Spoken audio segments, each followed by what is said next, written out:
मेरे नौजवान साथियों, राष्ट्रीय भारतीय क्षत्रिय महासंघ उत्तर प्रदेश के राजभर और भर क्षत्रिय समुदाय के कुछ राजनीतिक नेताओं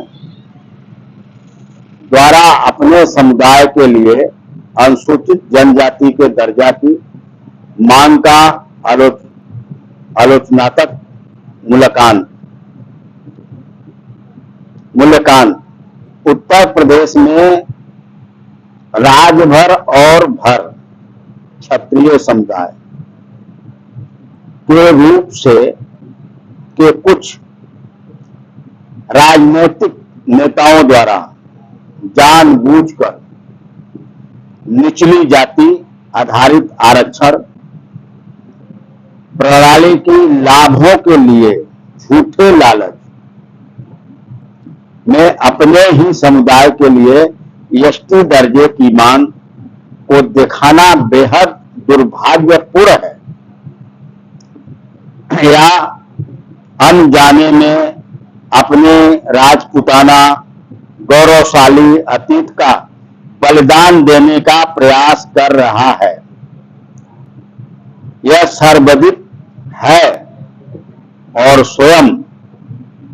समुदाय जानता है और साथ ही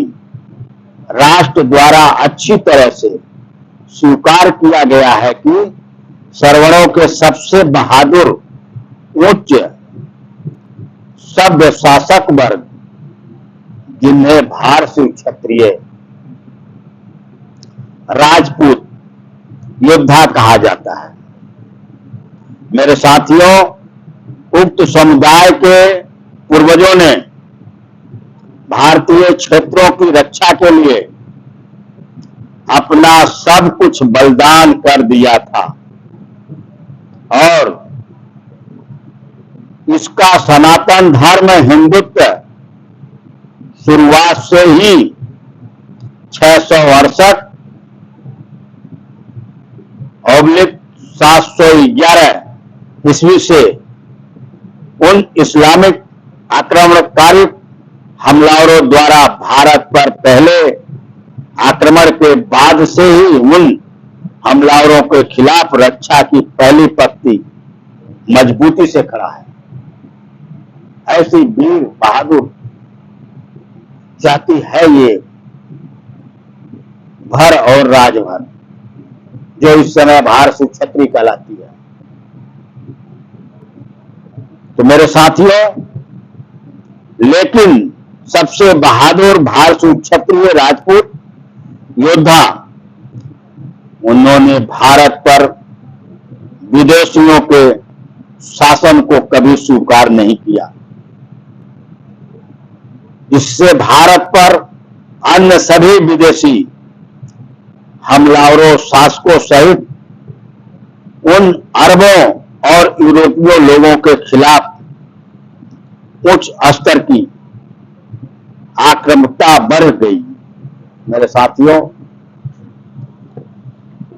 मेरे नौजवान भाइयों, आप लोग अच्छी तरीके से जानते हैं कि हमारे समाज में कुछ ऐसे लोग हैं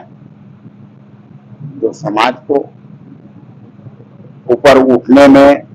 अवरुद्ध है। विशेष करके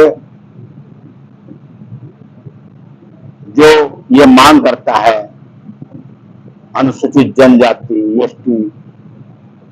समाज को, इनको ये पता ही नहीं है कि हमें किस आधार पर आरक्षण मांगना चाहिए। मांगना है तो फ्रीडम फाइट का मांगना। हमारे पूर्वज का इतिहास क्या है? भारतीय क्षत्रिय योद्धाओं का अस्तित्व सूर्य भगवान के पोते और सूर्य भगवान के पोते और पृथ्वी पर मानव जीवन के सबसे पहले शुरुआत करने वाले श्री मनु जी महाराज के पुत्र की ठाकुर जी महाराज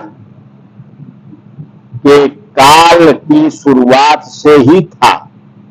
अब बताइए, वे भारतीय क्षत्रिय शासक थे जिन्होंने हमारे सर्वोच्च हिंदुत्व धार्मिक गुरुओं यानी परम पद श्री श्री शंकराचार्यों की दिव्य को ही देख रेख में 4 हिंदू महापीठों की स्थापना की। उन्होंने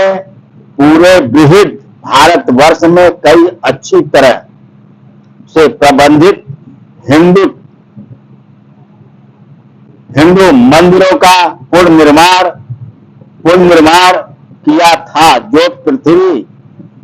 परिवार वसुंधैव कुटुंब की थीम के साथ हिंदुत्व का प्रचार करते हुए पूरी मानव जाति को मानव जीवन जीने का दिव्य और नैतिक तरीका देते थे। वे भारतीय क्षत्रिय योद्धा थे जिन्होंने बहुत पहले बृहद भारतवर्ष विशाल भारत के लिए सपना देखा था और श्री विक्रमादित्य जी महाराज, श्री भरथरी जी महाराज, शास्त्री नरेश, श्री सुहेलदेव जी महाराज, नए चंद देव जी महाराज जैसे रणनीतिक रूप से नियोजित विषय को सक्रिय किया था। बलदेव जी महाराज,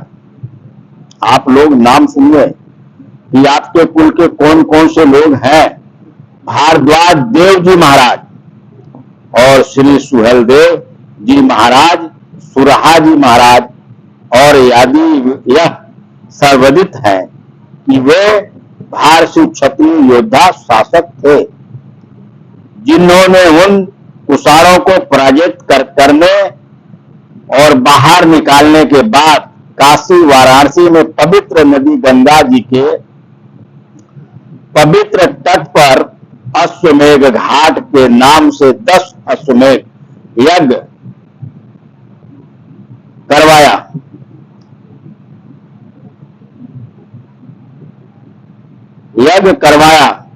किए थे।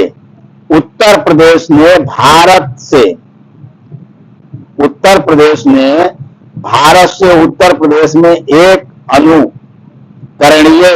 लोक प्रशासन की स्थापना करके उन कुषाणों द्वारा जनता को क्रूर शोषण से बचाया। यदि हम ईमानदारी से मामले में हमारे माननीय भारत के सर्वोच्च न्यायालय के अंतिम फैसले को देखा, राम जन्मभूमि बनाम अयोध्या की बाबरी मस्जिद जो स्पष्ट रूप से उक्त क्षत्रिय समुदाय को मर्यादा पुरुषोत्तम श्री रामचंद्र जी के परिवार रक्त संबंध वाले से संबंधित करता है। जो अयोध्या में राम मंदिर का फैसला आया है, अयोध्या अवध के महाराज जी, क्योंकि उनके पूर्वज भी भारतीय क्षत्रिय थे, भगवान शिव के सच्चे उपासक थे। शिव जी, शंकर जी और श्री रामचंद्र जी महाराज भी अपने सभी अंगों पर श्री शिव जी की पूजा करते थे। उनके कार्यकाल के महत्वपूर्ण अवसर भी वे भारतीय क्षत्रिय योद्धा थे जिन्होंने 800 ईसा पूर्व सिंधु घाटी की विश्व की सर्वोच्च सभ्यता मोहनजोदड़ो और हड़प्पा की सभ्यता की स्थापना की थी, जिसे अमेरिकी एजेंसी नासा ने पहले ही मंजूरी दे दी थी। सोचने की बात है, हमारे पूर्वजों का क्या इतिहास है, नेताओं ने क्या बना दिया। उपरोक्त को ध्यान में रखते हुए यह निर्णय लिया जा रहा है कि निश्चित रूप से भारतीय क्षत्रिय राजपूत योद्धा प्राचीन भारतवर्ष के मूल निवासी आर्य थे, जो अद्वितीय युद्ध कौशल, सामाजिक युद्ध कौशल, गुप्त संचालन से सुसज्जित सर्वर वर्ग के शासक थे। सभ्य और लोक प्रशासन में विशेषज्ञ प्राचीन भारत का मूल आर्य निवासी समुदाय होने के नाते समुदाय को गौड़ या अन्य जातियों का वंशज कैसे कहा जा सकता है। जो जंगल में रहने वाला समुदाय था, वर्तमान में भी उक्त राजभर क्षत्रिय राजपूत समुदाय का उपयुक्त आदिवासियों समुदायों के साथ कोई मार्शल सामाजिक संबंध, विवाह संबंध, बेटी रोटी का रिश्ता नहीं है। आज भी पारंपरिक रूप से राजभर क्षत्रिय समुदाय धोबी, नाई, कहार, गौड़, बराई, चौरसिया, लोहार, कुम्हार आदि जैसे सामाजिक सेवाएं प्रदान करने वाली जातियों को पुरस्कार प्रज्योति देने की परंपरा का लगातार पालन कर रहा है। मुसहर आदि कई अन्य लोग उन पर अपना अधिकार स्वामित्व प्रदर्शित कर रहे हैं, लेकिन ब्राह्मण पुरोहित समुदाय अभी भी सभी अनुष्ठानों पर पुरस्कार दक्षिणा स्वीकार करते हैं। पूजा अवसरों, उत्सवों के दौरान उच्च सम्मान प्रदान करते हैं। राजभर क्षत्रिय समाज किसी भी स्थिति में भारतीय क्षत्रिय राजपूत समुदाय को गौड़, भर, पतवा, सिनेवाला, जो है भरपतवा, घुरिया, रजवार, निषाद, पासी और माझी आदि आदिवासियों समुदायों से नहीं जोड़ा जा सकता है। यह बेहद दुर्भाग्य और अनैतिक है कि सत्तारूढ़ भारतीय जनता पार्टी भी भारतीय सुहेलदेव जनता पार्टी के प्रमुख श्री ओम प्रकाश राजभर जी ने उन भारतीय क्षत्रियों राजपूत योद्धाओं द्वारा राष्ट्र भारतवर्ष की रक्षा के लिए किए गए निस्वार्थ बलिदानों को दरकिनार करते हुए अनुचित मांग पर अनुमोदन के लिए केंद्र को एसटी दर्जे की सुपारिश अग्रेसित करने के लिए मजबूर किया और प्राचीन भारत के दौरान सनातन धर्म हिंदुत्व भाजपा शुरू से ही राष्ट्र समर्थक और हिंदू समर्थक रही है। फिर आगामी संसदीय चुनाव 24 के मद्देनजर सिर्फ राजनीतिक गठबंधन के लिए भाजपा और बीएसजेपी द्वारा इस संस्करण को सार्वजनिक रूप से कैसे उचित ठहराया जा सकता है। उक्त समुदाय का साक्षर वर्ग शुरू से ही यानी जनसंघ पार्टी के दिनों से ही राष्ट्र समर्थक और हिंदू समर्थक रहा है और समुदाय की जातीय राजपूताना स्थिति के साथ कभी भी सर्वर फॉरवर्ड ब्लॉक सामान्य श्रेणी के साथ समझौता नहीं किया। श्री ओम प्रकाश राजभर जी की राजनीतिक ईमानदारी उनके पुराने दिनों से ही सवालों के घेरे में रही है। इसलिए भारतीय जनता पार्टी के आला कमान से अपील की जा रही है कि वे श्री ओम प्रकाश राजभर जी और उनके सहयोगियों के यष्टि संस्करण पर एक बार फिर से मंथन करें, जो हमेशा स्वार्थी रूप से अपनी राजनीतिक स्थिति कुर्सियों हासिल करने की आदत रखते हैं। भाजपा के पास उपलब्ध सबसे अच्छा विकल्प उक्त समुदाय के लिए उनकी पैतृक सामाजिक राजपूताना स्थिति से समझौता किए बिना सामान्य श्रेणी की सुपारिश करना है, जिसमें ईडब्ल्यूएस आर्थिक कमजोर वर्ग आरक्षण का लाभ उक्त समुदाय के कड़ी संख्या में सदस्यों द्वारा उठाया जा सकता है, यदि उसके लिए फिट आंका गया है। यह भी देखा गया है कि उक्त समुदाय के राजनीतिक नेताओं जैसे श्री सकलदीप राजभर जी, श्री बब्बर राजभर जी, श्री हरिनारायण राजभर जी, श्री अनिल राजभर जी, वर्तमान कैबिनेट मंत्री यूपी सरकार, और श्री ओम प्रकाश राजभर जी पूर्व अपनी पहली पारी और वर्तमान विधायक के दौरान यूपी सरकार के कैबिनेट मंत्री और उनके समान विचारधारा वाले ब्लॉक हेड सहयोगी अपने आसन समुदाय के वोट को बनाए रखने के लिए राजभर क्षत्रिय राजपूत समुदाय को निचली जाति समुदायों जनजातियों के साथ जोड़ने की झूठी कोशिश कर रहे हैं।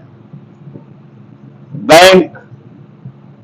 केवल अपनी राजनीतिक कुर्सी पद सुरक्षित करने की लालच में। उपरोक्त को ध्यान में रखते हुए यह निष्कर्ष निकाला गया है कि राजभर क्षत्रिय राजपूत समुदाय प्राचीन भारत के भारतीय क्षत्रिय राजपूत समुदाय के अत्यधिक सभ्य सबसे बहादुर शासक वर्ग का सच्चा वंशज समुदाय है, जिसे नीचे अपमानित नहीं किया जा सकता है। इसके जातीय राजपूताना लक्षण सामाजिक रूप से सामान्य श्रेणी से कम नहीं है। इसलिए उत्तर प्रदेश की वर्तमान सत्तारूढ़ राज्य सरकार को सबसे बहादुर भारतीय क्षत्रिय राजपूत योद्धाओं के सच्चे वंशज राजभर क्षत्रिय राजपूत समुदाय को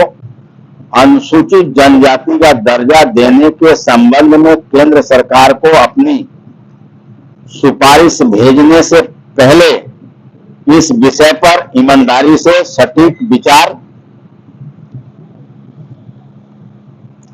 करना चाहिए। समुदाय जिसका भारतवर्ष भारत के उन पुराने दिनों से ही गौरवशाली राजपूताना इतिहास रहा है, यह हम सभी को अच्छी तरह से ध्यान में रखना होगा कि पहले भी कई बार उत्तर प्रदेश सरकार द्वारा कांग्रेस पार्टी सपा और भाजपा के शासनकाल के दौरान ऐसी सिफारिशें भेजी गई थी, जिन्हें संबंधित विभाग द्वारा पहले ही रद्द कर दिया गया था। केंद्र सरकार ने उस समुदाय को के गौरवशाली राजपूताना अतीत के उपलब्ध समृद्ध अभिलेखों को ध्यान में रखते हुए भाजपा और बीएसजेपी की प्रस्तावित पहल के केवल राजनीतिक चुनाव जीतने तक सीमित होनी चाहिए, बल्कि वर्तमान भारतीय समाज में उक्त समुदाय की नस्लीय राजपूताना स्थिति को निश्चित रूप से स्पष्ट करना चाहिए। हालांकि समुदाय का ऐसा सामाजिक नस्लीय पतन निश्चित रूप से दूरदर्शिता है, जनमत संग्रह का अर्थ है समुदाय के सदस्यों के प्रत्येक मतदान के माध्यम से विशेष समुदाय के सदस्यों की प्रसन्न हित। जय हिंद, जय भारत।